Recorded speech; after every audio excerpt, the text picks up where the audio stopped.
Mr. Dennis Jackson graduated from Murray State University with a physical education degree. He would also go on to earn his master's degree in secondary education administration. In 1968, Paducah Public Schools hired Jackson as a health and physical education teacher. He would later serve as assistant principal of Paducah Tilghman High School. A gifted athlete, Jackson was the first African-American varsity athlete at Murray State, competing in both football and track and field.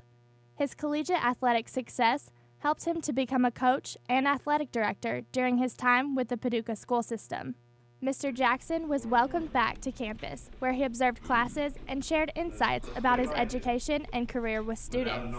Mr. Jackson also visited the Murray State Hall of Champions.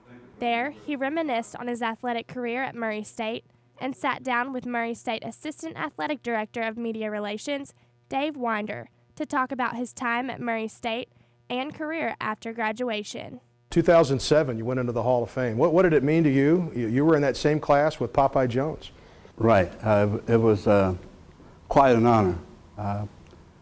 Growing up at Murray and seeing Murray football firsthand, I never thought this would happen to me. You know, it just wasn't something that was supposed to happen to a kid born on this side of the track.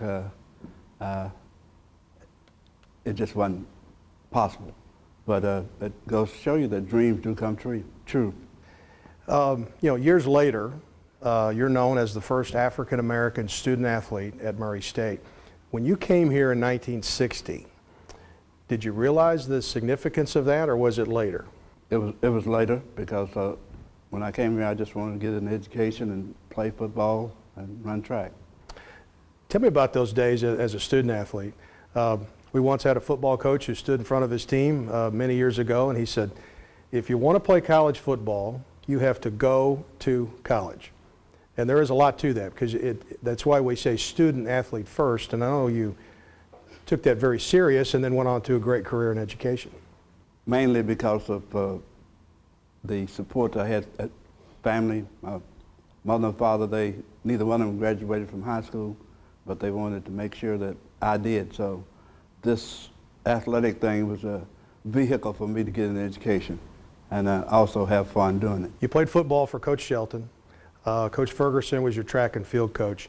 Now, if I remember my Hall of Fame information correctly, you were part of a very good 4x100 relay team, and your buddy Bob Doty is in the Hall of Fame as well, and his daughter Jill went in with you in 2007.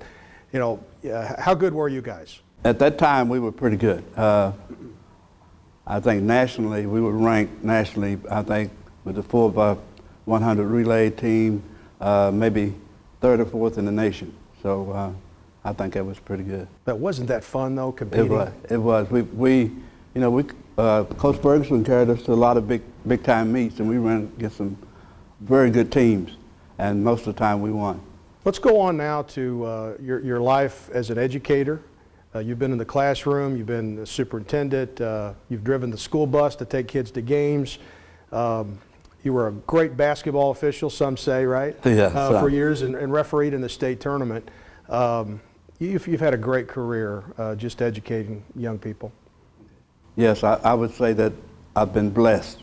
And my father, being the religious person that he was, he made sure that I knew where my help was coming from. So this was very important to me, that God saw fit to